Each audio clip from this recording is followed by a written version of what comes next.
Ya, selamat sore. Assalamualaikum warahmatullahi wabarakatuh. Kita lanjutkan materi perkuliahan sore ini ya dengan topik bab berikutnya ya, yaitu tentang cahaya. Sudah terlihat ya slide di monitor ya? Sudah, Pak. Sudah, Pak. Oh ya, sudah ya. Terima kasih.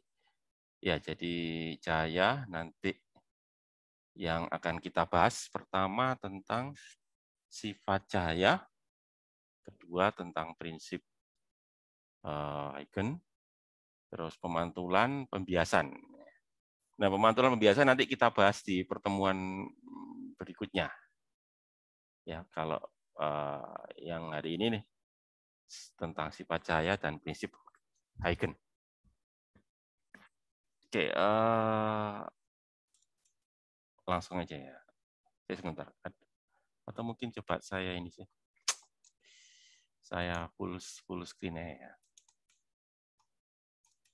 Bisa nggak? Ya, cahaya ini.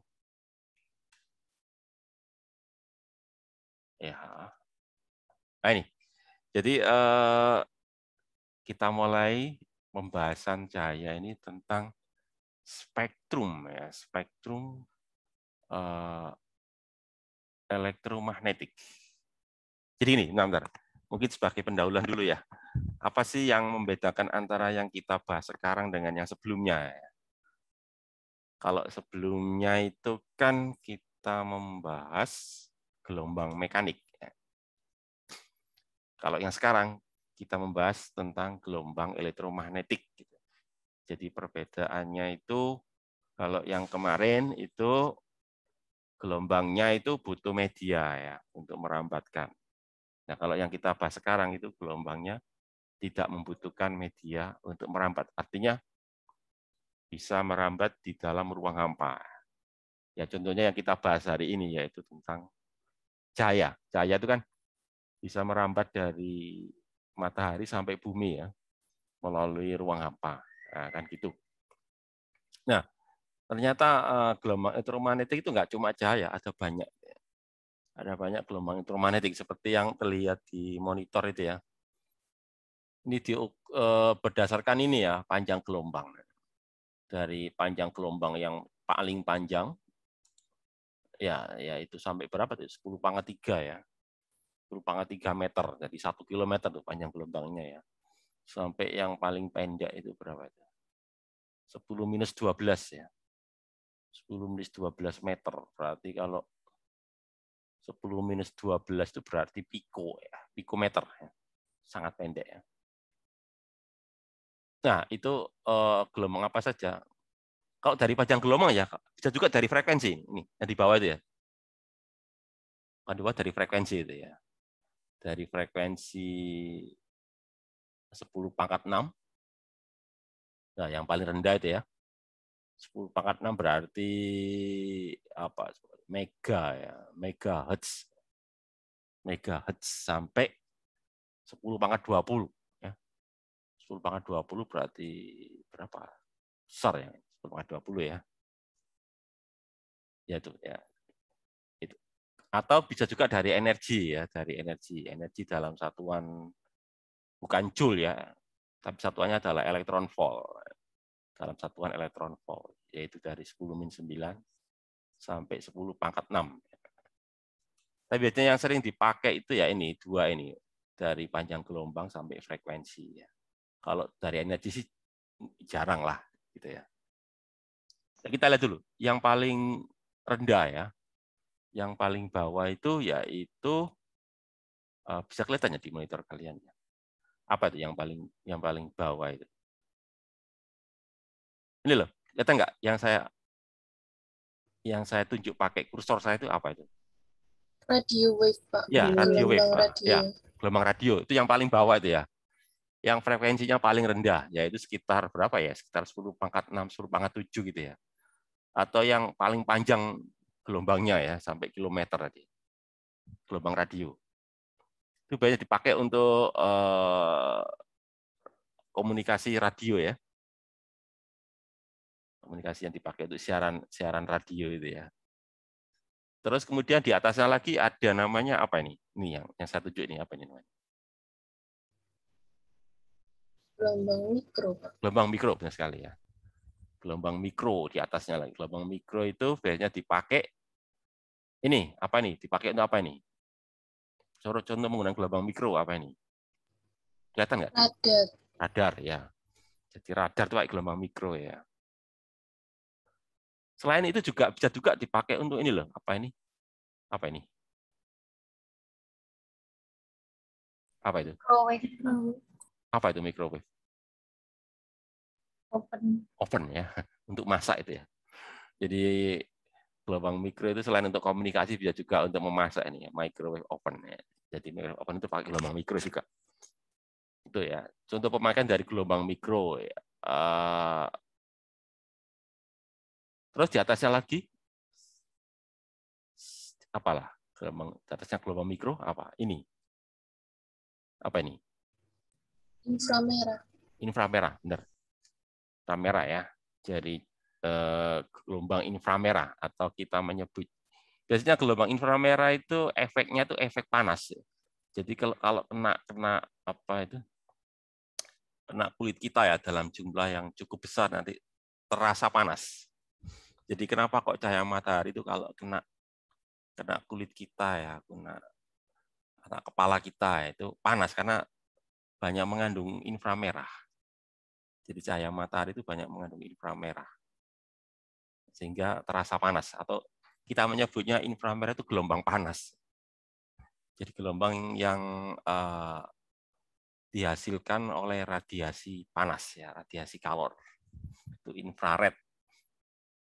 Kenapa kok disebut infrared? Lah ini ada ceritanya ya. Kenapa kok disebut infrared? Red itu artinya kan merah ya. Infra itu artinya di bawahnya merah. Jadi gelombang apa itu? Gelombang infrared itu frekuensinya berada di bawahnya frekuensi sinar merah. Sinar merah itu sinar yang paling bawah ya. Nah, itu ada di bawahnya lagi yang nggak bisa terlihat oleh mata ya. Disebut infrared karena gelombang panas ini itu frekuensinya di bawahnya frekuensi sinar merah. Ya, contoh penggunaannya apa itu? Untuk infrared itu apa ini? Ini people orang ya. Terus apa ini? Apa ini? Like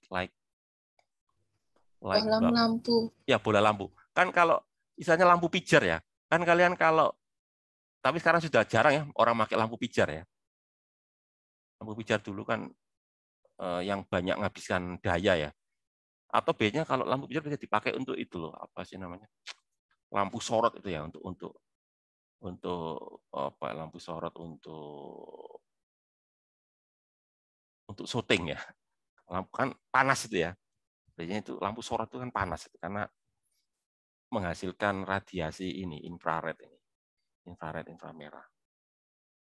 Ya, bisa juga untuk dari ini apa people itu artinya orang ya. Jadi maksudnya itu radiasi dari tubuh manusia ya. Jadi tubuh manusia juga menghasilkan radiasi panas. Nah, itu nanti itu bisa dideteksi pakai kamera infrared ya. Ya, jadi kalau menggunakan kamera infrared kita bisa melihat orang di kegelapan ya. Ya, karena apa? Karena tubuh manusia bisa meradiasikan infrared. Terus apa lagi di atasnya? Di atasnya infrared baru ini ya. Apa ini namanya? Atau kalau kita terjemahkan cahaya tampak ya.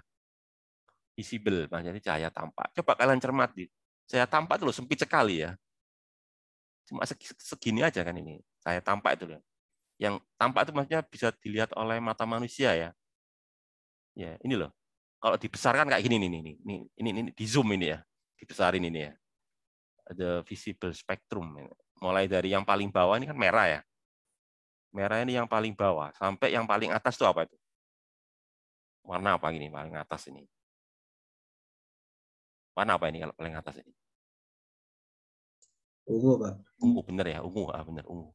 Atau kalau bahasa Inggrisnya itu violet ya. Ungu atau violet. Jadi mulai dari yang warna merah itu 700 berapa itu? Pakai satuan apa ini? Oh, nanometer ya, nanometer ini. Dari 700 nanometer yang paling bawah itu sampai yang paling atas 400 nanometer ya. Jadi semakin atas semakin pendek panjang gelombangnya ya. Semakin bawah semakin panjang nih, 700 nano sampai ya, ini cuma dari 700 sampai 400 ya. Jadi nggak terlalu lebar nih spektrumnya ya dari 700. Coba kalian cermati dengan yang lain kan. Cuma segini aja. Setelah itu baru berikutnya ini ultraviolet ya. Disebut ultra itu artinya di atasnya ya, di atasnya violet, di atasnya ungu. Dan itu nggak bisa dilihat oleh mata manusia. Jadi mata manusia hanya bisa melihat yang visible ini, yaitu dari merah sampai ungu. Di atasnya ungu nggak bisa kelihatan ya. Disebut ultraviolet. Nah, kalau ultraviolet itu sinar yang punya efek apa ya istilahnya itu? Efek kimiawi ya. Kalau tadi kan efek panas. Kalau yang inframerah kan efeknya efek panas ya. Kalau yang ultraviolet lebih bahaya ini, ada efek kimiawinya ini. Bahayanya kenapa ya kalau kena ini? Kalau kena zat kimia bisa menimbulkan reaksi kimia ya. Zat kimia tertentu tentunya ya, nggak semua zat kimia. Tapi kalau kena sel ya sel-sel makhluk hidup itu bisa menimbulkan reaksi di dalam sel ya, reaksi kimia atau lebih tepatnya reaksi biokimia ya, di dalam sel ya. Itu yang berbahaya ya, bisa merusak sel itu. Itu bahayanya ultraviolet itu. Jadi sinar berbahaya. Makanya kan sinar ultraviolet atau kita bahasa kerennya UV ya. Ada pernah dengar istilah UV ya, sinar UV. UV itu singkatan dari ultraviolet ya. U-nya kan ultra, V-nya itu violet. Itu bisa dipakai untuk membunuh bakteri kan. Membunuh bakteri, membunuh kuman, membunuh virus ya. Karena dia bisa menimbulkan reaksi kimia di dalam sel ya. Jadi bisa merusak sel, bisa membunuh sel ya. Termasuk virus. Virus kan bagian dari sel. Itu salah satu penggunaan ultraviolet ya. Bisa untuk membunuh virus, membunuh kuman ya. Termasuk bisa merusak sel manusia ya. Terus di atasnya lagi apa? Di atasnya ultraviolet itu ini. Apa ini? Ini dibedakan ya, ada soft X-ray sama hard X-ray ya. Jadi sinar X lunak sama sinar X keras. Tapi ya sinar X lah, secara umum sinar X gitu ya. Jadi di atasnya ultraviolet ada lagi namanya sinar X ya. Sinar X ini dihasilkan oleh oleh elektron ya, elektron yang menumbuh logam ya, terutama elektron yang berada di bagian dalam atom. Itu juga sinar yang berbahaya ya. Sinar yang bisa merusak sel-sel di dalam tubuh makhluk hidup ya, jaringan-jaringan sel ya. Itu terus di atasnya lagi ada lagi itu gamma ray, ya, sinar gamma. Kalau sinar gamma dihasilkan oleh inti atom. Kalau sebelumnya kan dari elektron ya, semuanya kan elektron. Jadi kalau mulai dari infrared ya, visible, cahaya tampak sampai ultraviolet ya, itu semua kan dihasilkan elektron di bagian luar ya. Kalau X-ray itu elektron di bagian dalam lah. Kalau gamma ini dihasilkan oleh inti atomnya. Itu juga lebih bahaya lagi itu ya. Kalau penggunaannya tidak terkendali. Itu ya spektrum dari gelombang elektromagnetik ya. Mulai dari gelombang radio sampai terakhir sinar gamma. Lah yang kita bahas yang sempit ini ya. Yang kita bahas itu yang sempit ini, yang apa itu? Sekitar kalau dari panjang gelombangnya sekitar berapa ini? 10-6 ya, sekitar inilah. 10-6 meter ya, atau ya 10-6 meter. Artinya segitu ya, 10-6 meter. Itu ya, kalau dari frekuensi sekitar berapa? Ini. 10 pangkat 15-an lah gitu ya. Nah, itu ya. Jadi dari sini terlihat bahwa ternyata cahaya itu hanya kecil ya, bagian kecil dari spektrum gelombang elektromagnetik. Oke, berikutnya nggak bisa diklik ya. Nah, berikutnya ya, tadi kan ya. Bentar, oke. Berikutnya adalah kita bahas cahaya ya. Cahaya adalah tadi apa? Radiasi gelombang elektromagnetik yang panjang gelombangnya berapa tadi? 400 sampai 700 tadi ya. Nah, itu ya. Ya, sempit sekali kan di sini lebih lebih didetailkan lagi ya. Hanya sekitar ini aja kan ya. Sempit ini ya, mulai dari yang frekuensinya paling tinggi 400 nanometer ya, sampai yang frekuensinya paling rendah atau panjang gelombangnya paling panjang yaitu 700 nano ya. Tadi sudah saya bahas ya. Yang lainnya kan ini ya, ada sinar gamma, sinar X, inframerah, gelombang radio ya. Tadi ada gelombang mikro tadi ya. Gelombang mikro itu masuk gelombang radio lah mungkin ya, maksudnya itu radar ya. Radar kan gelombang mikro, kalau TV sama siaran TV sama siaran radio pakai gelombang radio gitu. Ya, jadi ini sama lah kayak yang tadi. Nah, terus yang ini tentang apa ini? Kepekaan ya, sensitivity dari mata ya, mata manusia. Jadi sensitivitas dari mata manusia terhadap cahaya ya, khusus cahaya ya. Ya tentu saja kalau selain cahaya kan nggak kelihatan ya, mata kita nggak bisa melihat gelombang inframerah, nggak bisa melihat gelombang ultraviolet UV atau gelombang-gelombang yang lain ya, masuk gelombang radio, sinar X nggak bisa dilihat oleh mata ya. Yang bisa dilihat oleh mata itu ya ini cahaya tampak yang panjang gelombangnya dari 400 sampai 700. Nah, kalau kalian cermati di sini ternyata gimana mata manusia itu? Dari mulai angka 0, maksudnya itu nggak sensitif ya, 0 berarti nggak sensitif ya, sampai paling sensitif itu berarti 100. 100 berarti kan paling sensitif. Jadi kalau kalian cermati, mata manusia itu paling sensitif pada warna apa ya? Kalau dari sini loh, warna apa itu? Hijau, Pak. Hijau ya, tapi hijau yang perbatasan loh ya. Ya, yang dekat kuning. Iya, benar, kuning ya. Jadi lebih tepatnya sih perbatasan antara hijau dan kuning ini ya. Itu puncak kepekaan mata manusia. Ya, itu mata. Jadi kalau misalkan kalian melihat matahari ya, ya jangan melihat langsung lah. Melihat dari apa ya, misalkan dari pantulannya di air gitu ya. Jadi kalau kalian melihat cahaya matahari, pantulannya dari air itu kelihatan warna apa matahari itu? Terlihat warna apa? Lihat berwarna apa? Kalau kalian melihat matahari ya, dari pantulannya dari air ya, lewat air ya. Jangan dilihat langsung, dia langsung bisa merusak mata itu ya.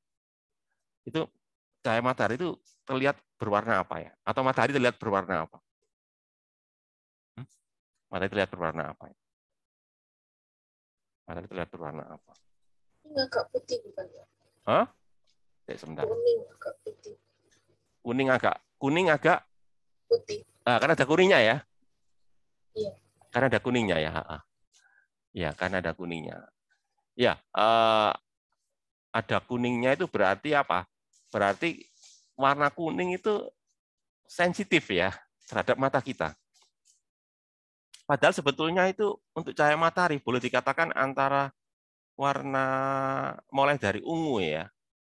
Ungu sampai merah itu boleh dikatakan ini apa itu? Sama ya. Cuma karena mata kita sangat sensitif terhadap yang warna ini kuning tadi ya, hijau kuning ya, hijau kekuningan itu, maka matahari terlihat seperti warna kuning ke putih-putihan ya. Tapi sebetulnya kalau mata kita katakanlah sensitif secara seragam ya, mulai dari apa ungu sampai merah, maka nanti matahari akan terlihat putih. Putih itu artinya seragam ya, jadi semua warna itu seragam. Tapi kalau nggak seragam ya kayak gini nih, Ya, sensitifnya di puncak ini loh. Maka nanti matahari ya terlihat seperti itu. Seperti berwarna apa? Berwarna kuning ya, kuning ke putih-putihan. Itu ya, itu karena efek dari mata kita ya. Kepekaan mata kita gitu ya.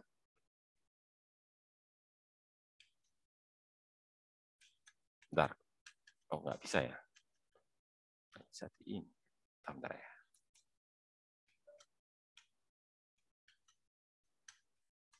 Kok nggak bisa ya? Bentar. Kok nggak bisa di ini ya? Bentar ya, bisa di ini. Oke ya, tadi sudah sampai apa tadi? Ini ya. Oke, tak lanjutin ya.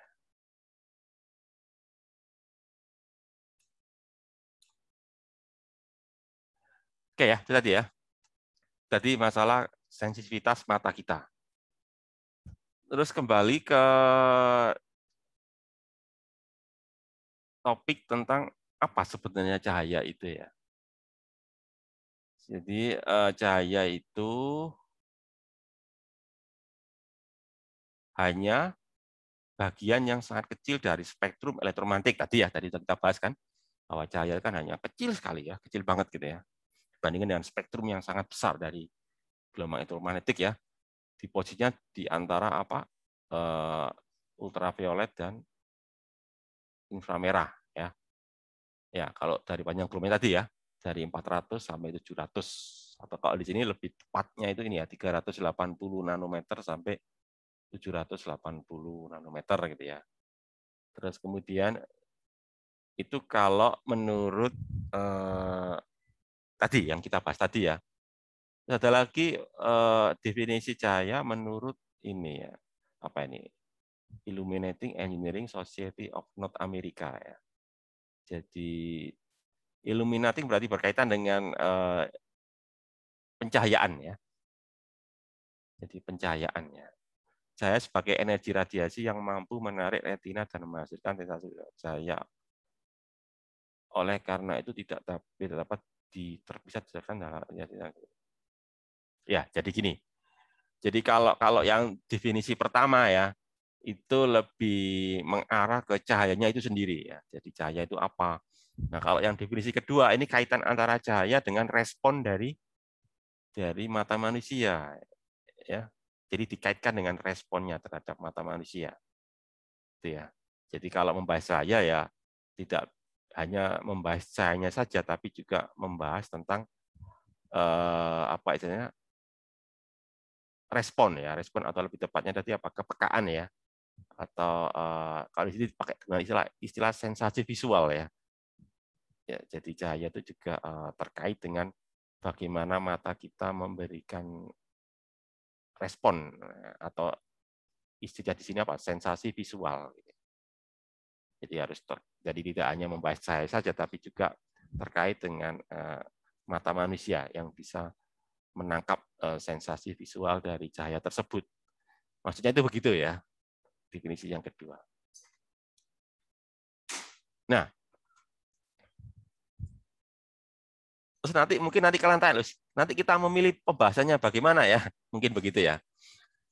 Itu juga pertanyaan yang perlu kita jawab ya. Tadi kan ada dua definisi ya. Tadi loh.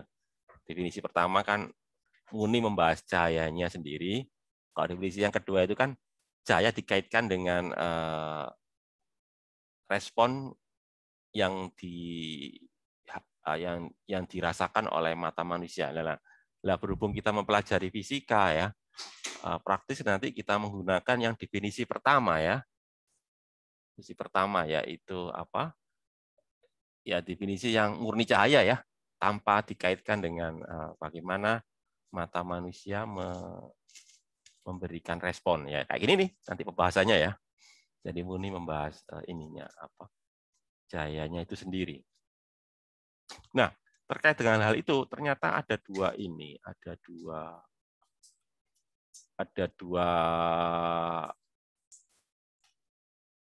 apa ya? Dua pandangan ya, atau dua sifat ya, dua sifat dari cahaya. Yang pertama itu cahaya sebagai partikel. Yang kedua cahaya sebagai gelombang. Nah itu ya. Jadi kalau di fisika cahaya itu punya dua sifat ya. Sifat sebagai partikel dan sifat sebagai gelombang. Disebut dualisme. Jadi dua sifat. Sifat partikel dan sifat gelombang.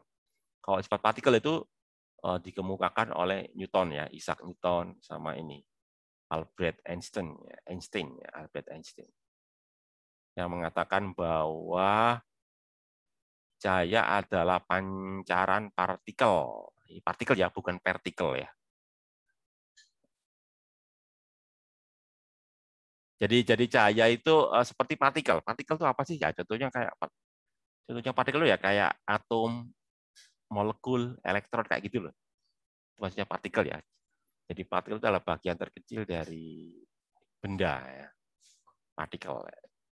Yaitu apa? Dapat menerangkan gejala pemantulan dan pembiasan itu ya. Jadi gejala pantulan dan pembiasan bisa dijelaskan menggunakan teori partikel ya. Tapi kelemahannya tidak dapat menerangkan gejala interferensi. Nah ini ya. Jadi saya nggak bisa jelaskan karena memang kenapa? Karena interferensi itu gelombang ya. Jadi peristiwa interferensi terjadi pada gelombang. Dapat menerangkan efek fotolistrik, ya benar ya.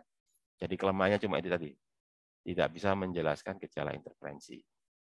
Kemudian kalau yang mengatakan bahwa cahaya itu bersifat gelombang ya, teori yang menjelaskan bahwa cahaya juga bersifat gelombang itu ini ya. Charles Huygens ya tadi ya. Thomas Young, Maxwell ya. Hertz mengatakan bahwa cahaya adalah gelombang ya. Ya, dapat menerangkan gejala pemantulan ya. Jadi sama ya. Jadi peristiwa pemantulan dan pembiasan cahaya itu bisa dijelaskan baik menggunakan teori partikel maupun teori gelombang. Dapat menerangkan gejala interferensi lah ini kelebihannya ya.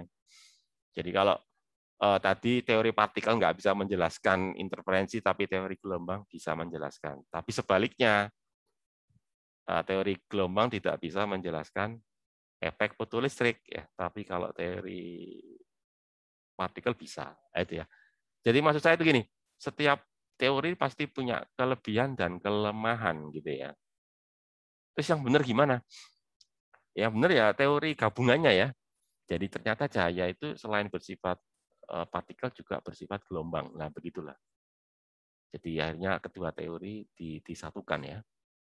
Teori partikel dan teori gelombang. Terus berikutnya nggak bisa di ini ya. Ya apa di enter barangkali. Nggak bisa ya. Kalau di full ternyata nggak bisa di ini ya, nggak bisa dipindah-pindah ya. Dan saya pakai yang ini ya. Di full nggak bisa dipindah-pindah ternyata ya. Kita pakai ini aja deh. Nggak saya ini kan ya. Nah gini aja ya. Tapi kita besarin aja.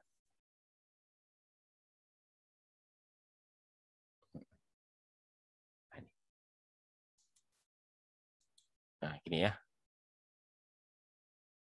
Oke berikutnya ya.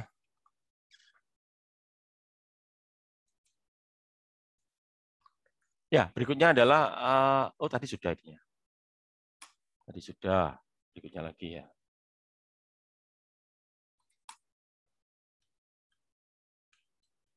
Ya. Ya, berikutnya adalah prinsip Huygens. Berarti ini yang tadi ya, yang mengatakan bahwa cahaya sebagai gelombang tadi kan. Jadi kan ada Huygens, selain Huygens tadi apa itu Maxwell ya. Terus ada Hertz ya. Ini termasuk yang menjelaskan cahaya sebagai gelombang ya. Teori yang mendukung cahaya sebagai gelombang ya. Huygens mengatakan bahwa setiap titik pada muka gelombang merupakan sumber-sumber yang menghasilkan gelombang baru atau gelombang kedua. Disebut juga dengan wavelet yang menjalar melalui medium dengan kecepatan sesuai karakteristik medium tersebut. Setelah beberapa interval waktu, posisi muka gelombang adalah permukaan singgung dari wavelet-waveletnya. Jadi maksudnya itu penjelasannya itu gini ya, mungkin ini menggunakan bahasa yang terlalu ini ya, terlalu lanjut gitu ya. Jadi yang ini yang belum yang dasar ya, masih terlalu lanjut, bahasa yang digunakan terlalu lanjut ya. Belum yang apa itu? Bahasa yang awal-awal gitu ya. Jadi maksudnya itu ini loh. Jadi misalkan ini, aduh kenapa ya? Sebentar, saya mau nanya ke kalian ya. Di monitor kalian terlihat apa ya? Lihat slide nggak? PPT, Pak. Iya, Lihat, Pak. Pak. Lihat, Pak. Tulisan apa? Ada tulisan Lihat, apa? Pak. Prinsip weekends. Oh iya, benar-benar. Kursus saya kok nggak bisa? Sebentar ya, iya ada masalah. Oke lah, nggak apa-apa lah. Saya upayakan sebisanya lah. Kok sebenarnya ada masalah dengan kursor saya, nggak bisa digerakkan. Loh, hilang. Nggak apa-apa lah. Jadi kalau kalian lihat di situ ya, pertama kan ada odd wavefront ya, odd wavefront. Sebentar sih. Sebentar ya. Udah mulai kelihatan ya kursor saya ya. Oke. Kelihatan kursor saya ya. Lihat Sudah, kursor Pak. saya. Ya tadi Kelihatan, hilang. Pak. Oh, ya ini loh. Ini kan ada namanya odd wavefront ya. Jadi muka gelombang lama. Jadi berupa apa? Berupa garis lurus ini ya. AB ya. Terus berikutnya kan gelombangnya bergerak ya. Jadi muka gelombang yang berupa garis lurus ini bergerak ke mana? Ke kanan. Nah, ini kan. Ya, tadinya kan AA aksen bergerak kanan menjadi apa? B aksen ya. Maksudnya itu apa? A menjadi B, A aksen. Jadi kan gelombangnya bergerak gitu ya. Nah, nanti ini bergerak ya. Nah, setiap titik pada muka gelombang ya, itu menurut Huygens ya, itu akan berperan sebagai sumber-sumber gelombang baru ya. Jadi setiap titik pada ini loh. Setiap titik pada apa sih namanya? Katakanlah misalkan yang pada gelombang lama ya. Pada gelombang lama itu aduh hilang lagi ya.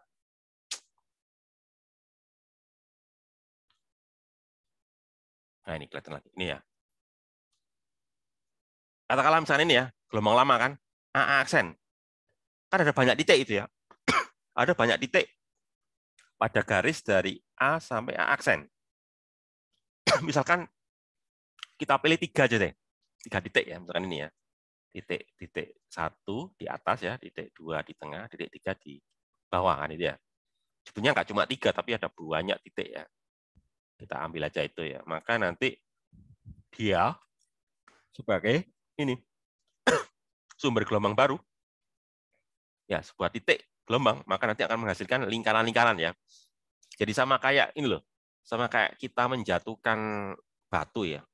Coba kalau kalian jatuhkan batu di dalam kolam ya, kolam air lah, ya danau ya, atau jangan danau lah, telaga aja, telaga ya, atau kolam air ya. Kalian jatuhkan batu kecil gitu ya, nanti akan terjadi gelombang nanti ya. Gelombangnya bentuknya gimana? Bentuk gelombangnya itu loh. Kalau kalian jatuhkan ya, berupa apa tuh bentuk gelombangnya itu? Terhadap titik jatuhnya batu tadi. Lingkaran bukan? Nah, lingkaran kan? Ya, lingkarannya bergerak kan ya? Lingkarannya bergerak menjauhi titik jatuhnya batu tersebut kan itu ya? Kan kayak gitu itu. Jadi gitu.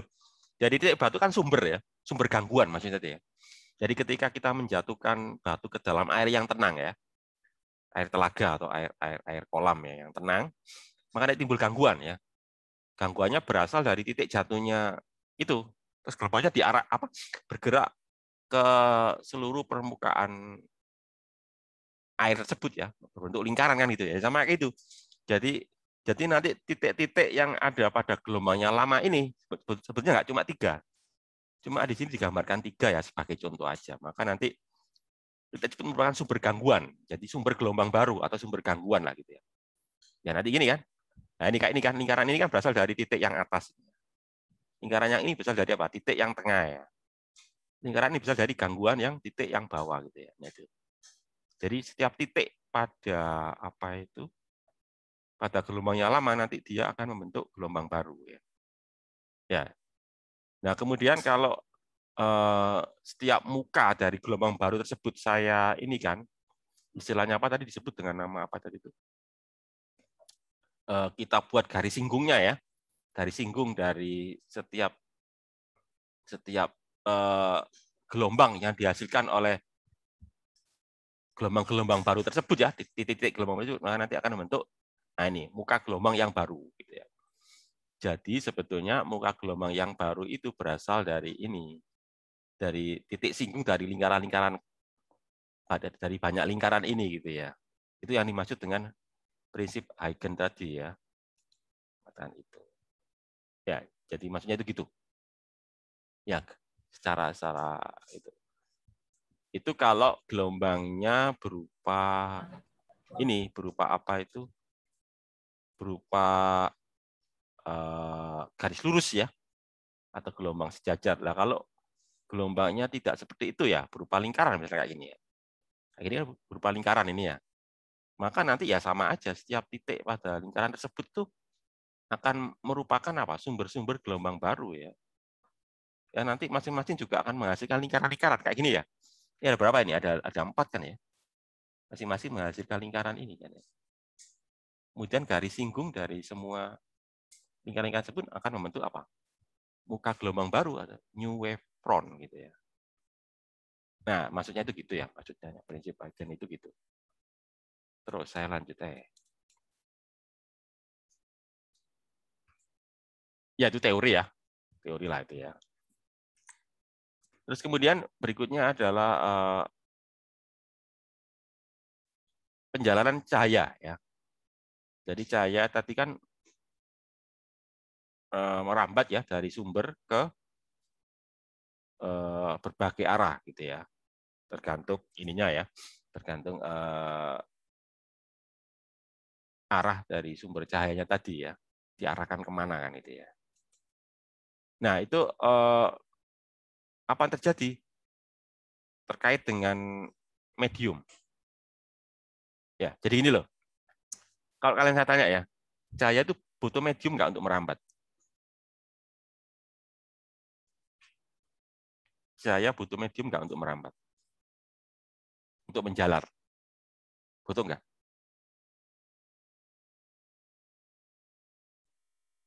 Jawabannya apa? Apakah cahaya membutuhkan medium untuk menjalar atau merambat?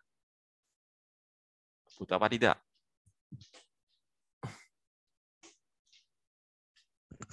Tidak. Tidak kan ya. Buktinya apa? Benar tidak. Buktinya cahaya bisa merambat dari Udara. dari apa? Itu loh. Dari matahari sampai bumi itu ada medium nggak? Tidak. Tidak kan. Kalau di udara itu medium ya. Udara kan medium. Ya, medium itu udara ya. Udara kan adanya di ini kan di atmosfer ya. Kalau sudah keluar dari atmosfer sudah nggak ada udara. Ya, di atmosfer bumi kan. Bumi kan yang punya atmosfer ya. Oh di ruang angkasa nggak ada udara. Gitu kan. Nah ini ternyata ya kalau cahaya itu melalui medium yang berbeda kan ketika cahaya katakanlah dari matahari ya sampai ke bumi kan pertamanya kan di area ruang hampa ya. Lalu masuk ke atmosfer bumi. Nah, ketika dia masuk ke atmosfer bumi berarti kan dia melalui media kan. Medianya apa? Udara ya. Sekali lagi, cahaya masuk ke dalam rumah kita melalui jendela ya. Jendelanya ada kaca lah, itu kan cahaya juga melalui medium kaca ya. Atau misalkan cahaya matahari masuk sampai ke kolam ya. Kolam ikan, nah kan dia juga melalui media air. Jadi maksud saya mau mengatakan bahwa cahaya selain bisa merambat di dalam ruang hampa, dia juga bisa merambat di dalam medium ya. Medium apa saja? Ya, udara, tadi apa? Udara, kaca, air gitu ya. Nah itu. Nah ini mau bahas tentang hal itu ya. Bagaimana ketika cahaya melalui medium yang berbeda. Jadi dia ini ketika cahaya melalui medium yang sama ya. Jadi kalau dia melalui medium yang sama, perjalanannya apa? Lurus ya. Untuk yang kedua, ketika dia pindah medium ya, dari medium yang warnanya apa biru ini ya, ke medium yang warnanya warna apa ini? Biru apa ini ya? Biru tua ya. Dari biru muda ke biru tua. Apa yang terjadi? Ternyata cahayanya nggak lurus tapi belok ya. Nah ini ya. Jadi ketika dia pindah medium, dia akan berbelok. Nah kalau yang ini bagaimana nih? Kok nggak lurus tapi melengkung? Ya, kok melengkung? Kenapa? Karena medium di sini itu medium yang tidak homogen. Ya, tidak homogen maksudnya itu apa? Sebagai contoh ya, misalkan katakanlah sebagai contoh itu air lah, gitu ya. Airnya itu nggak homogen. Dalam arti, katakanlah misalkan tidak homogen dalam artian misalkan katakanlah kandungan garamnya ya, katakanlah air laut gitu kan.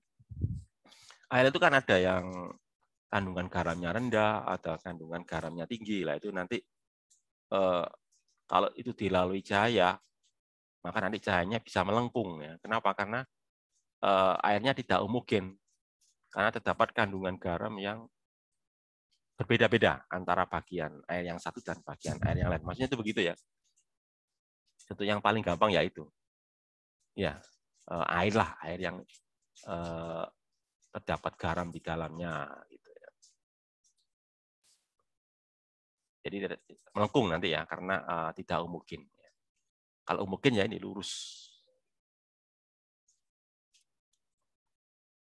Nah, terus kemudian kalau cahaya melalui celah, apa yang terjadi? Nah, ini yang terjadi ya. Kalau celahnya lebar, ya cahayanya tetap lurus ya, lurus kan ini cahaya dari kanan ke kanan.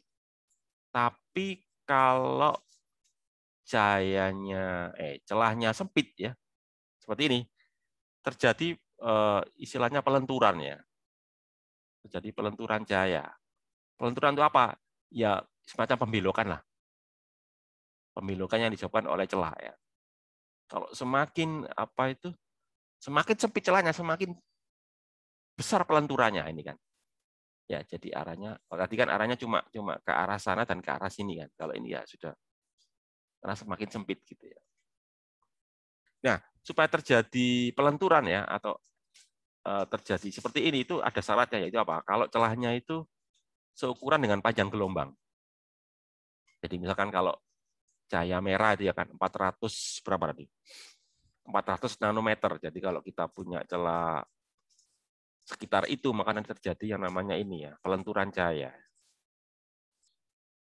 Tapi kalau cuma 1 mili ya nggak akan terjadi ya. 1 mili kan jauh sekali ya. Cuma 1 mili ya terjadi seperti ini ya. Tapi kalau sudah mendekati 400 nano lah itu baru terjadi efek ini.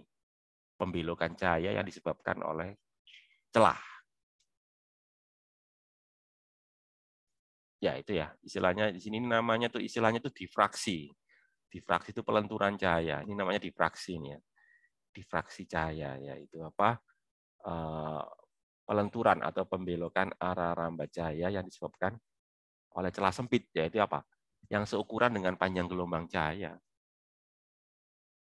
Itu ya. Nah, terus tadi ya. Terus berikutnya tentang apa ini? Refleksi cahaya. Oh, ada refleksi juga ya. Ternyata refleksi kita bahas hari ini ya. Berapa? Oh, 24 halaman. Banyak ya. Refleksi itu pemantulan ya. Jadi pemantulan cahaya. Jadi ketika cahaya itu melewati ya batas media ya, batas medium ya. Katakanlah ini udara ya. Ini udara terus di bawahnya ini ada kaca gitu ya. Ini udara, ini kaca atau cermin lah gitu ya. Biasanya cermin biasanya ya, cermin itu kan kaca ya. Maka nanti cahaya akan dipantulkan ketika menumbuk permukaan kaca atau permukaan cermin. Ya. Ini gelombang datang, ini gelombang pantul. Ya, ya menurut hukum pemantulan apa ini ya? Sinar datang sama dengan sinar pantul gitu ya. Sudut maksudnya. Sudut sinar datang sama dengan sudut ini loh. Sudut sinar pantul sama dengan sudut sinar datang. Ya, itu menurut hukum pemantulan ya. Terus yang juga perlu diperhatikan bahwa sinar datang, sinar pantul, dan garis normal itu adalah sebidang. Ya, sebidang ya, itu pemantulan. Disebut hukum pemantulan. Ya. Nah, ini. Nah, pemantulan itu ada berapa? Ada 2 macam. Ya. Ini namanya pemantulan beraturan. Pemantulan beraturan. Kalau yang ini namanya pemantulan tidak beraturan, atau istilahnya apa? Pemantulan difus. Ya. Kalau beraturan namanya spekuler. Ya. Pemantulan spekuler, ini pemantulan difus. Bedanya apa antara pemantulan spekuler sama pemantulan difus? Kalau kalian di cermin ya, cermin itu pemantulannya pemantulan apa itu? Pemantulan oleh cermin ya. Pemantulan spekuler apa difus itu?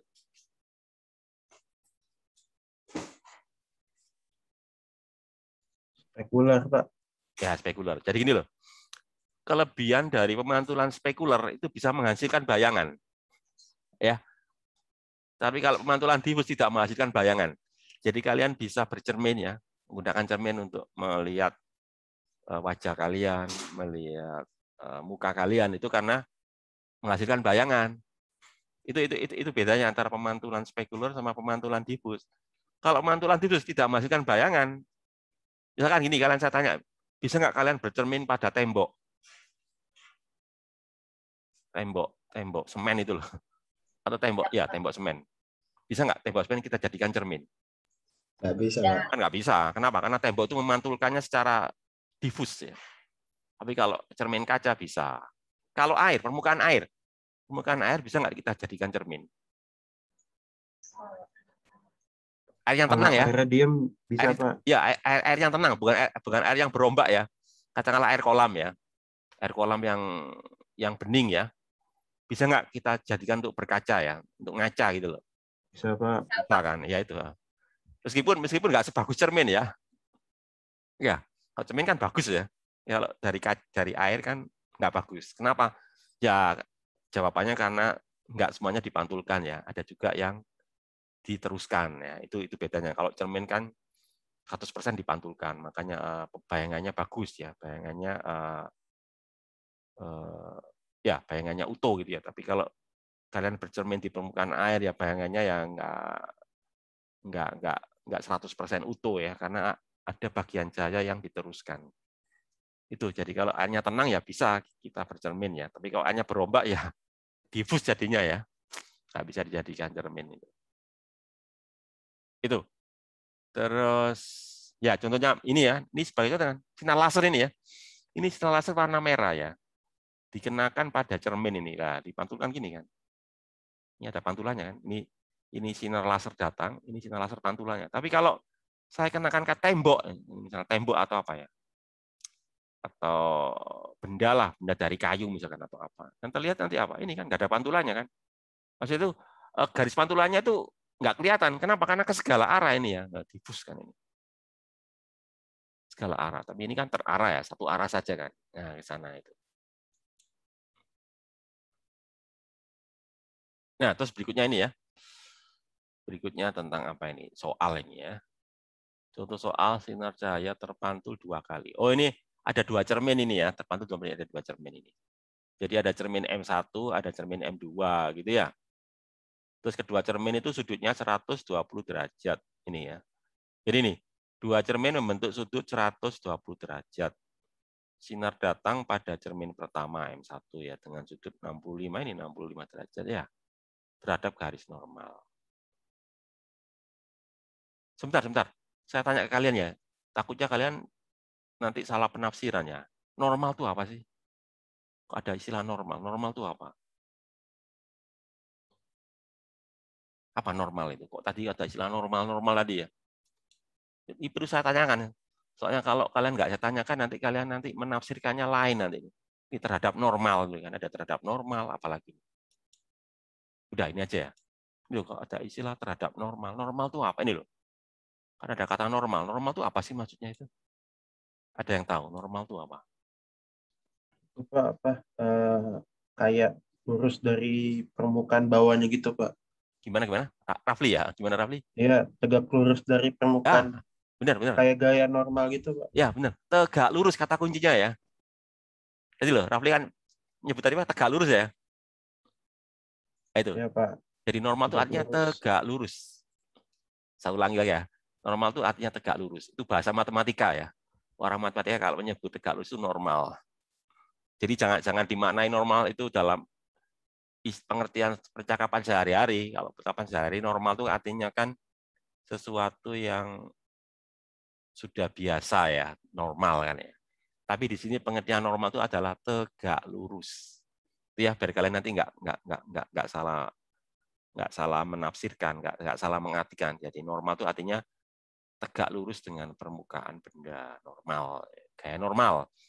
Ya, kan ada tuh di apa itu di mekanika ya, gaya normal. Gaya yang tegak lurus maksudnya itu gitu. Tegak lurus permukaan lantai, permukaan dinding gitu loh. Nah, kayak gitu. Nah, ini kan disebut ini. Bentuk sudut yang dengan sudut 65 derajat terhadap normal ya. Terhadap normal berarti apa? Terhadap garis yang tegak lurus permukaan. Ini loh. Ini yang tegak lurus permukaan cermin M1 ini ya. Tentukan theta, arah dari sinar setelah dipantulkan cermin kedua M2 theta ya. Theta ini ya. Diukur dari normalnya dia ini kan. Garis normal terhadap apa? Permukaan 2 ya. Berapa sudutnya? Nah, gitu kan.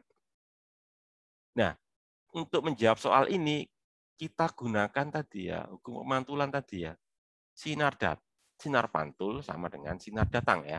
Sudut sinar pantul sama dengan sudut sinar datang. Ya, sudut diukur terhadap garis normal ya. Ini sinar datangnya kan sudutnya 65 derajat. Maka sinar pantulnya juga 65 ya. Jadi ini nanti 65 ini. Ya. Ini 65 derajat gitu ya. Nah, pertanyaan saya, kalau ini 65 derajat, ini berapa? Ya, ini 65 derajat kan, sinar pantul kan. Sudut sinar pantul. Jadi sudut yang sini berapa? Ada yang bisa jawab? Berapa sudut ini? 25. Ya, benar 25. Dari mana angka 25? Firda ya. Dari mana Firda angka 25? 90 derajat dikurangi 65. Ya, benar sekali. 90 derajat kan normal tadi kan tegak lurus gitu ya. Normal itu kan tegak lurus. Jadi garis normal terhadap cerminnya kan 90 ya. Sementara di sini 65 berarti kan 25 gitu ya. Nah, sekarang kalau di sini 25, di sini 120, di sini berapa? Ada bisa jawab? Di sini kan 25. Di sini 120. Di sini berapa? 35 Pak. Gimana? Gimana Rafli? 35 Pak. Dari mana tuh Rafli? Angkanya dapatnya dari mana tuh? 180 dikurang 145. 145 dari mana tuh Rafli? 120 tambah 25. Iya benar ya. Ya kan kalian tahu kan ini kan segitiga kan ya. Segitiga kan ya. Kalian kan tahu di matematika ya bahwa jumlah sudut dalam segitiga itu kan 180 kan itu ya. Kan segitiga ini ya. Nah, di sini kan tadi 25 ya. Dari Firda tadi kan. Di sini 120, maka ini 35. Kenapa? Kan harus 180 kan ya. Oke. Benar 35 ya.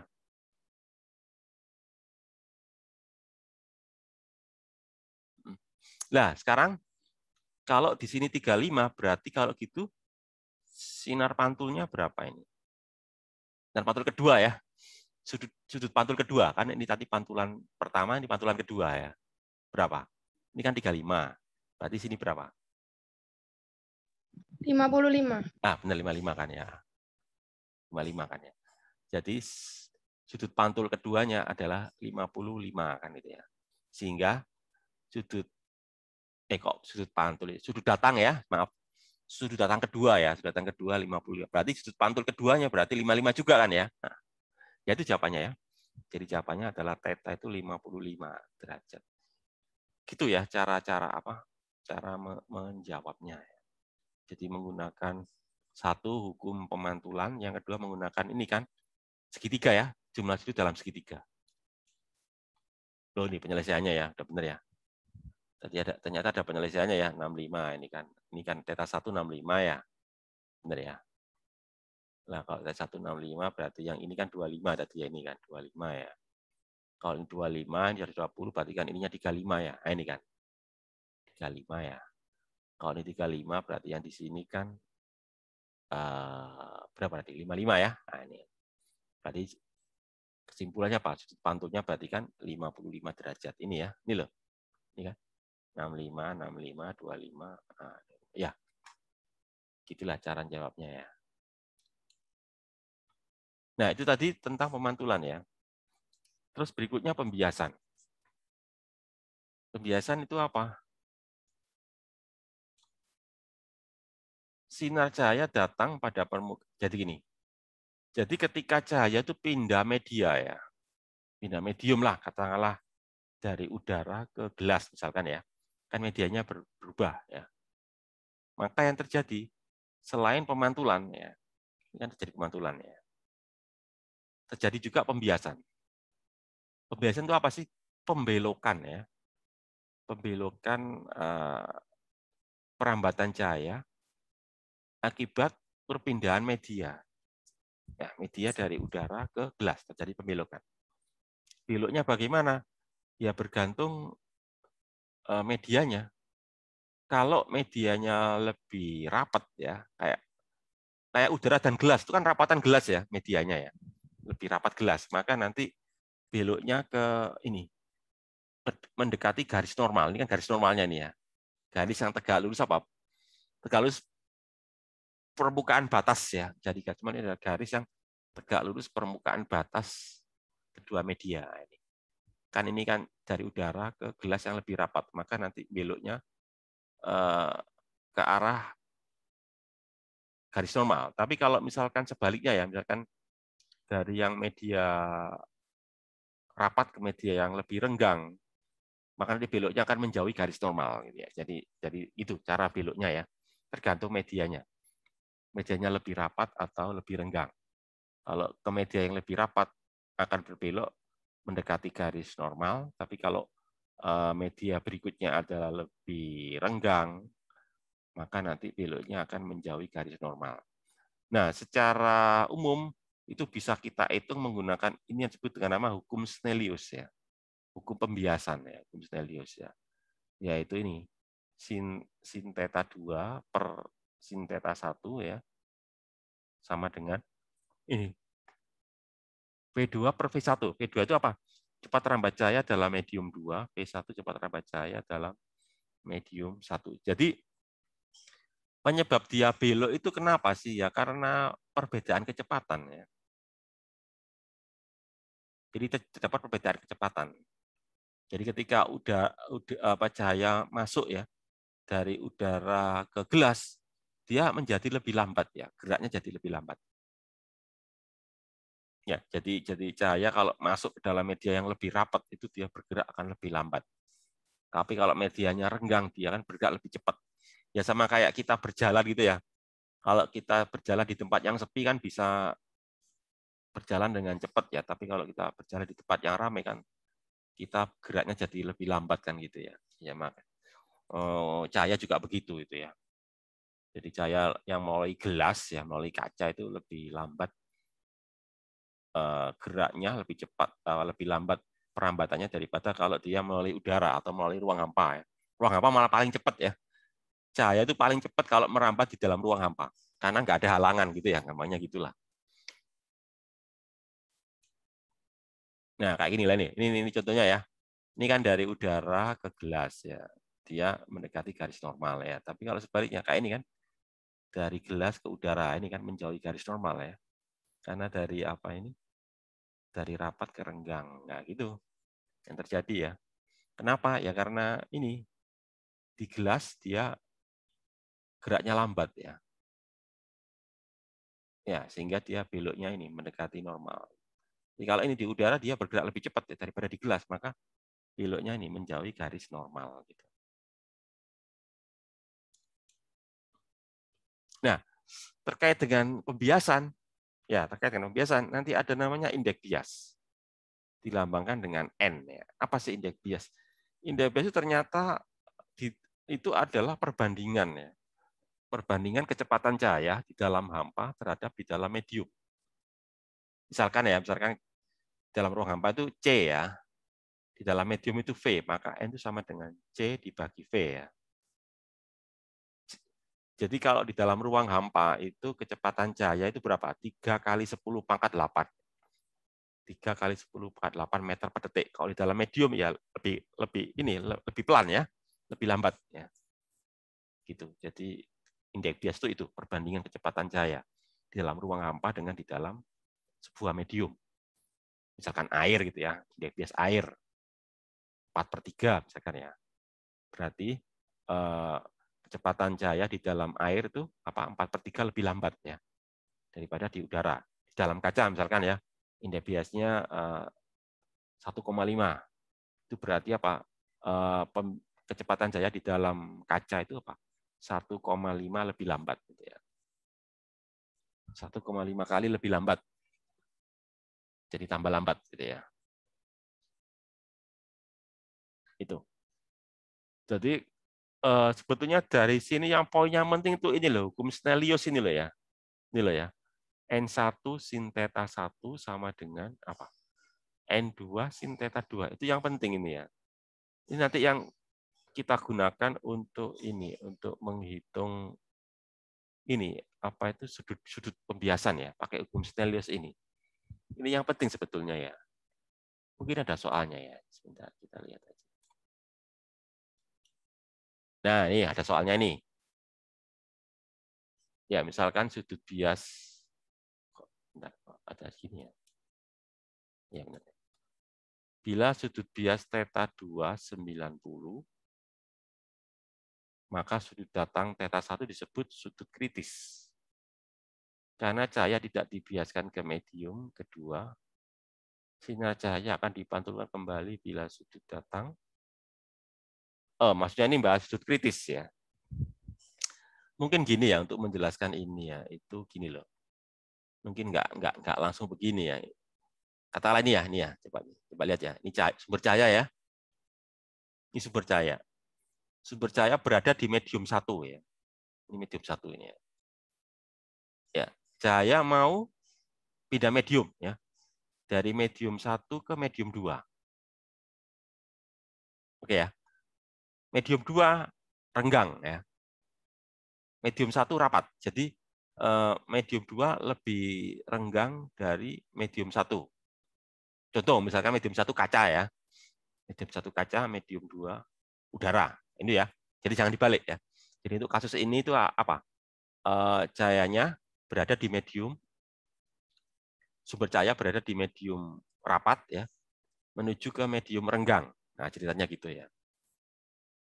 Otomatis kalau cahaya merambat ya dari medium rapat ke medium renggang, biasanya bagaimana? Tadi gimana tadi? Kalau cahaya merambat dari medium rapat ke medium renggang itu pembiasannya bagaimana? Bagaimana? Dari rapat ke renggang, biasanya bagaimana tuh? Bisa jawab. Biasanya?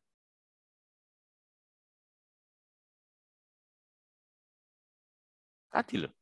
Menjauhi garis normal bukan Pak? Gimana? Ya, yang keras Nabila ya?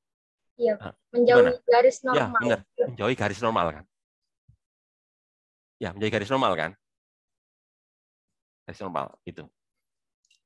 Jadi, artinya gini, sudut bias pasti lebih besar dari sudut datangan gitu ya. Kenapa? Karena menjauhi garis normal kan itu ya. Gitu kan. Jadi selalu apa? Sinar biasnya, sudut biasnya mesti lebih besar dari sudut datangnya. Karena menjauhi garis normal. Nah, nanti kalau sudut datanya saya perbesar gitu ya.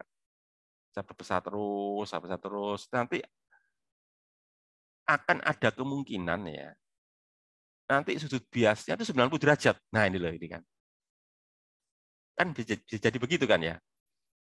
Jadi kalau ini terus saya perbesar ya, nanti satu saat bisa jadi sudut biasnya 90 derajat kayak ini loh. Nah, kalau sudut bias 90 derajat berarti kan dia artinya kan dia merambat di perbatasan ya cahayanya. Kayak ini loh ini. Cahaya seret. Ternyata pembiasanya kayak gini. Berarti kan dia merambat di perbatasan ini. Perbatasan kedua media ya. Itu yang disebut dengan nama sudut kritis. Jadi sebetulnya sudut kritis itu sebetulnya apa sih? Sudut datang juga ya. Sudut datang dari cahaya. Cuma sinarnya nggak dibiaskan, tapi sinarnya apa? Merambat di perbatasan gitu ya. Kalau yang sudut datang biasa kan sinarnya dibiaskan ya. Nah, kalau sudut kritis itu sinarnya merambat di perbatasan. Karena apa? Karena 90 derajat. Nah, kalau itu masih saya perbesar lagi ya. Jadi sudut datangnya saya perbesar lagi sampai melebihi sudut kritis. Apa yang terjadi? Maka tidak ada yang dibiaskan. Artinya apa? 100% dipantulkan. Nah, itu yang terjadi ya. Jadi saya mau mengatakan begini loh. Kalau sudut datangnya kecil ya, maka kan ada sinar yang dibiaskan, ada sinar yang dipantulkan kan begitu ya. Ketika sudut datangnya kecil. Kemudian kalau saya perbesar terus sampai nanti tercapai kondisi di mana sudut biasnya 90 derajat. Kalau sudut biasnya sudah 90 derajat, maka sudut datangnya kita sebut dengan nama sudut kritis ya. Kritis itu artinya apa? Yang dibiaskan itu enggak ada. Jadi kalau seperti itu maka nanti apa? Sinarnya ada sinar yang dipantulkan, ada sinar yang merambat di perbatasan ya. Merambat di perbatasan kedua media. Nah, kalau itu masih saya perbesar lagi, maka tidak ada lagi yang dibiaskan ya.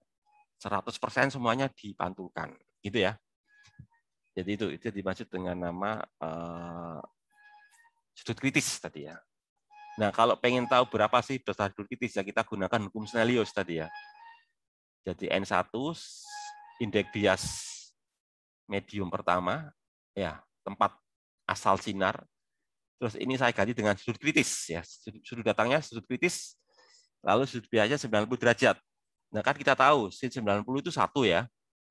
Ya, sin 90 kan 1, berarti kesimpulannya apa? N1 sin sudut kritis sama dengan N2 atau apa? Sin sudut kritis sama dengan apa? N2 per N1 ya.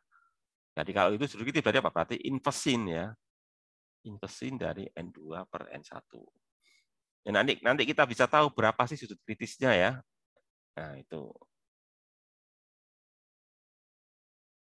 ya. Nah, ini beberapa apa ini? Indeks bias ini, indeks bias dari beberapa bahan ya. Ini yang sini benda padat ya, yang ini benda cair ya. Sepertinya gitu sih ya. Ini solid, liquid ya. Kalau benda padat misalkan ini ya. Zirconia ya, kristal zirconia. Indeks biasnya 2,2. Diamond ya. Diamond itu intan ya. 2,4. Fluorid 1,454 ini ya, dan seterusnya ya. Kalau cairan misalkan ini benzena ya. Benzena kayak bensin gitu ya, 1,5 ya. Karbon disulfide. Ya, kalau air ini ya. Air itu sorry.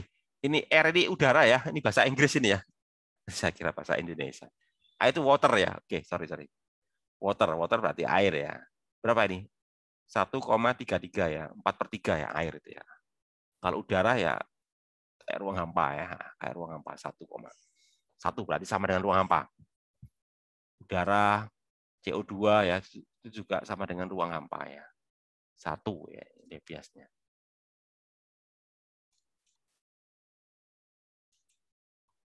Nah, Terus berikutnya adalah ini contoh soal ya. Misalkan ini contoh soalnya ini ya. Contoh soalnya misalkan ini ya, ini. Sebuah cahaya melewati dua medium ini ya. Dari medium 1. Nah ini ceritanya nih. Medium 1, medium 2, medium 1 ya. Medium satunya itu apa ini?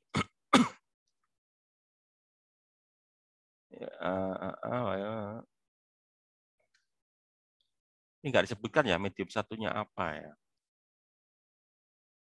Iya nggak disebutkan ini. Pokoknya medium 1. Ini medium 2, medium 3. Medium 1 renggang. Medium 2 rapat. Medium 1 lagi ya. Berarti kerenggang lagi gitu ya. Yang terjadi gini nanti ya. Cahaya ini habis itu kan dia dibiaskan mendekati normal ya. Habis itu dibiaskan menjauhi normal kan itu ya. Nah, kalau saya kaitkan antara yang sinar sebelum masuk media rapat ya dengan setelah ini kan ya. Ini loh.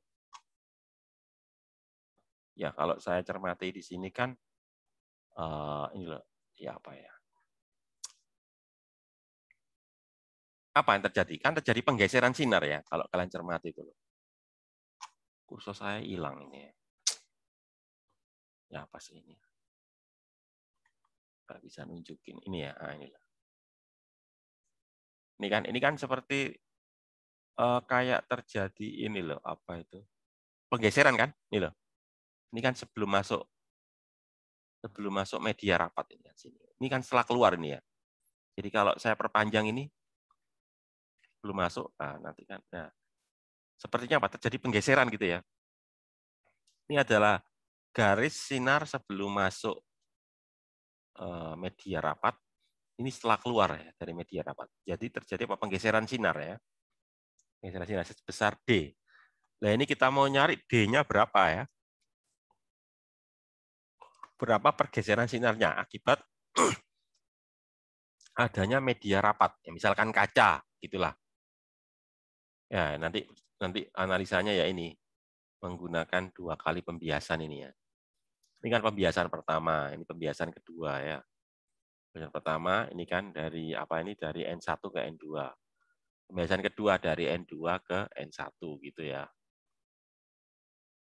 Gitu.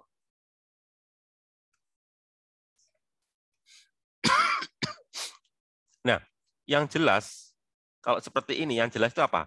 Theta 1 dan theta 3 pasti sama lah gitu ya. Tidak bisa dipastikan kan. Karena simetri ya dia.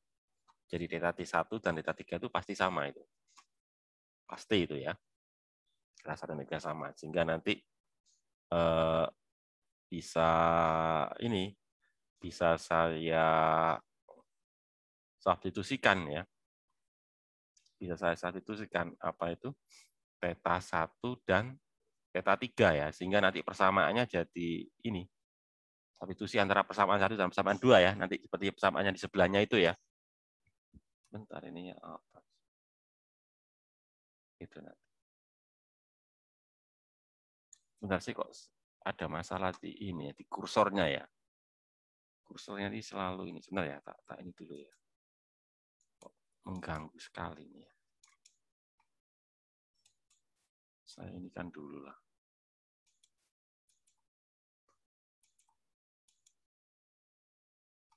Ini tak buang aja. Ini ya. Bentar.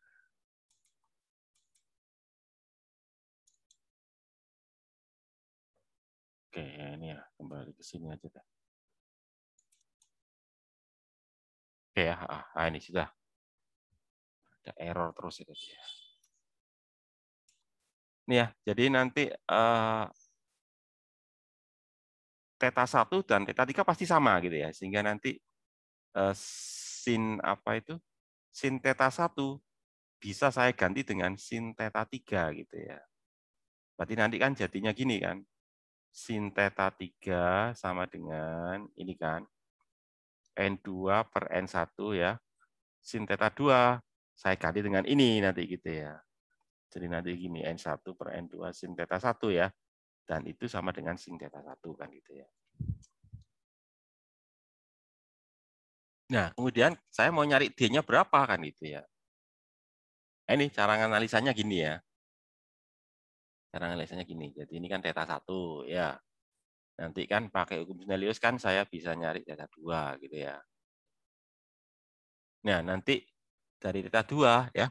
Nanti saya bisa nyari ini berapa ini panjang ini ya, panjang apa? Panjang lintasan sinar ketika melewati ini, melewati medium rapat ini atau melewati kaca ini ya, katakanlah kaca ini. Nanti bisa saya hitung ya menggunakan rumus apa kosinus ya ini ya. Ini kan tebalnya kan tahu ya nanti. Nah, kalau ini sudah tahu kan nanti saya bisa ngitung sudut ini, sudut gamma kan. Sudut gamma ini kan sebetulnya kan selisih antara sudut datang dan sudut bias ini kan ya. Jadi gamma itu sebetulnya apa? θ 1 kurangi θ 2 gitu ya. Sehingga nanti dari situ kan saya bisa ngitung D-nya ini kan. Pakai rumus sinus kan itu ya. Nanti ini. Jadi ini kan D sama dengan A sin gamma ya. Nah, sin gamma itu kan θ 1 kurangi θ 2 gitu ya. Ya, sehingga nanti dari situ ya berarti kalau gitu D sama dengan karena A itu adalah T cos θ 2, berarti kalau gitu D sama dengan ini. T per cos θ 2 kalikan sin θ 1 kurangi θ 2 gitu ya. Ya, itu adalah besarnya pergeserannya ya. Jadi ternyata pergeseran D itu bergantung juga sama tebal kacanya ya. Tebal kaca dan juga dipengaruhi oleh ini apa itu sudut datang dan sudut biasnya itu tadi gitu ya. Oke itu ya. Nah terus berikutnya ya.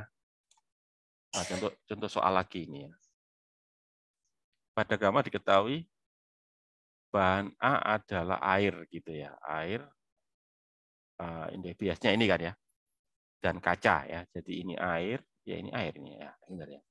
Ini air, mungkin ini akuarium mungkin ya. Akuarium ya. Akuarium gitu ya atau apa ya. Akuarium lah, ini dari air, ini dari kaca ya. Air 1,33, kaca 1,52. Sinar 60 derajat ini ya. Tentukan apa? Sinar pantul dan sinar biasnya. Oh ini ya. Jadi dipantulkan berapa, dibiaskan berapa ya. Gampang. Kalau pantulan gampang ya, 60 juga kan ya. Ini kan. Mantulnya sih 60. Biasanya harus pakai hukum Snellius kan ini ya, ini kan. Ya ini kan. Ya Na kan air ya, Nb berarti kan kaca ya. Nah, air kan 1,33 kaca sama. Jadi nanti kita dapatkan ini ya. Sudut biasnya berapa? 49,3 ya, pakai arcsin ini ya. Atau sin min 1 ya ini. Jadi artinya apa? Pantulannya 60 derajat ya. Pembiasanya berapa? 49,3 derajat gitu. Nah, ini terus berikutnya lagi ya. Berikutnya lagi adalah pengukuran indeks bias dengan prisma.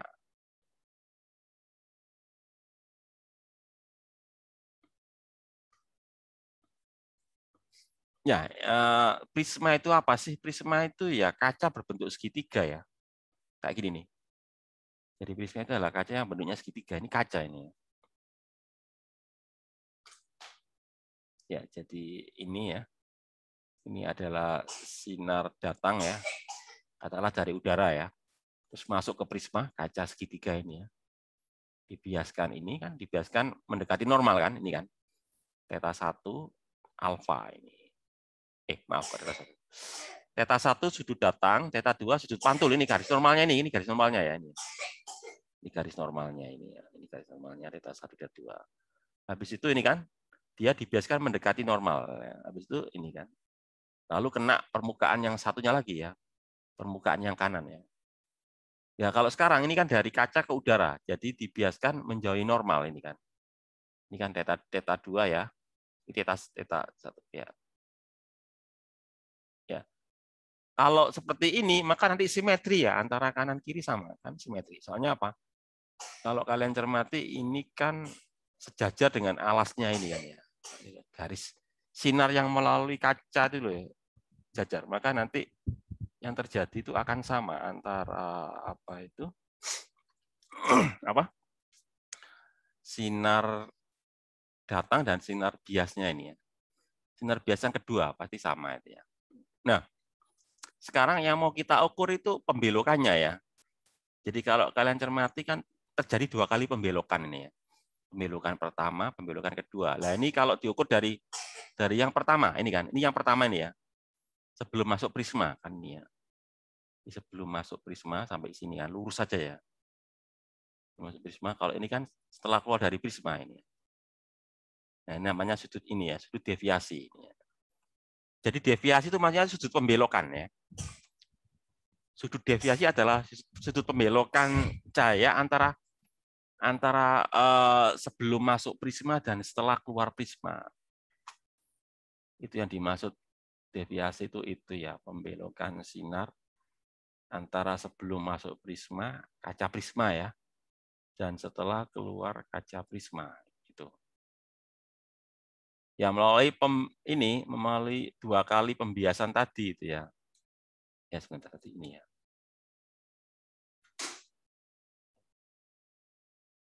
Ya, di sini diketahui ya. V ini sudut prismanya ya, sudut puncak ini. Jadi ini kan separuh ya, separuh V/2. Terus apalagi ini V ini apa ini? Ini ya, ini adalah sudut pembelokannya ya. Apa ini namanya ini? Apa sih lambang apa sih namanya? Ini ya lambang ini namanya sudut deviasi, sudut pembelokan ya. Theta 1 itu sudut datang ya. Ini kita mau nyari deviasi minimumnya ini ya. Deviasi yang paling kecil. Deviasi yang paling minimum. Berapa? Nah, ini dikatakan deviasi minimum terjadi kalau sudut bias kedua itu sama dengan separuhnya sudut puncak prisma. Ya, ini loh. Kalau terjadi, maka nanti akan terjadi deviasi minimum. Yang besarnya sama dengan 2 alfa. Ini alfa ini ya. Alfa itu ini. Alfa itu apa sih? Alfa itu ya selisih ya. Selisih antara sudut datang dan sudut bias gitu ya. Ini. Ya, jadi kalau kita lihat di sini ini kan segitiga ini ya, ini loh. Ini kan segitiga ini ya. Apa ini? Di sini ya segitiga yang apa? Yang ini ya. Ini apa? Theta 1. Theta 1 kan ini ya. Ini theta 1 ya. Ini theta 1. Ini theta 2 ya. Ini alfa ya. Nah, jadi gini. Jadi kalau kalian cermati ini kan theta 1 itu sama dengan apa? Theta 2 plus alfa kan ini kan sudutnya sama ini ya. Sudut yang berseberangan pasti sama ya ini ya. Ya, sementara theta 2 itu kan ini kan sama dengan sudut puncak, separuhnya sudut puncak ya. Sementara alfa itu kan syarat untuk terjadinya deviasi minimum ya. Jadi separuhnya deviasi minimum ya. Sehingga nanti dari situ kesimpulannya nanti gini. Jadi theta 1 nanti itu sama dengan ini ya. Sudut puncak ditambah deviasi minimum dibagi 2 ya. Nah itu. Nah, kalau itu saya terapkan dengan menggunakan hukum Snellius ya. Ini kan udara kan. Sin theta 1 ini prismanya, indeks bias prisma yaitu kaca ya. Sin theta 2 berarti nanti kan indeks bias prismanya atau kaca berarti kan ini ya. Sin theta 1 per sin theta 2 ya. Theta 1-nya kan ini ya. Theta 1-nya kan ini ya.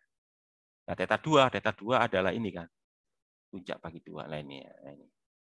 Nanti sorry. Ya, jadi ini ya. Jadi ini adalah cara untuk menentukan indeks bias prisma. Ya, pakai cara itu ya. Tapi ya cara ini nggak praktis itu ya. Nggak praktisnya kenapa? Karena harus mencari deviasi minimum dulu ya. Deviasi minimumnya dulu berapa? Harus diukur sudut puncaknya berapa ya? Ya cara ini sebenarnya nggak praktis juga ya, tapi ini salah satu cara untuk menghitung indeks bias prisma atau medium yang berbentuk prisma. Nah, terus berikutnya lagi tentang apa ya? Sifat indeks bias suatu bahan N berubah sesuai dengan panjang gelombang cahaya yang mulai disebut ya. Jadi gini, kenapa sih kok terjadi pelangi ya? Tanyanya gitu kan ya. Jadi kenapa kok ketika hujan muncul pelangi? Apa itu jawabannya? Ada yang tahu barangkali? Kenapa kok timbul pelangi ya? Sehabis hujan ya. Itu kenapa itu? Ya jawabannya ini. Karena setiap warna ya.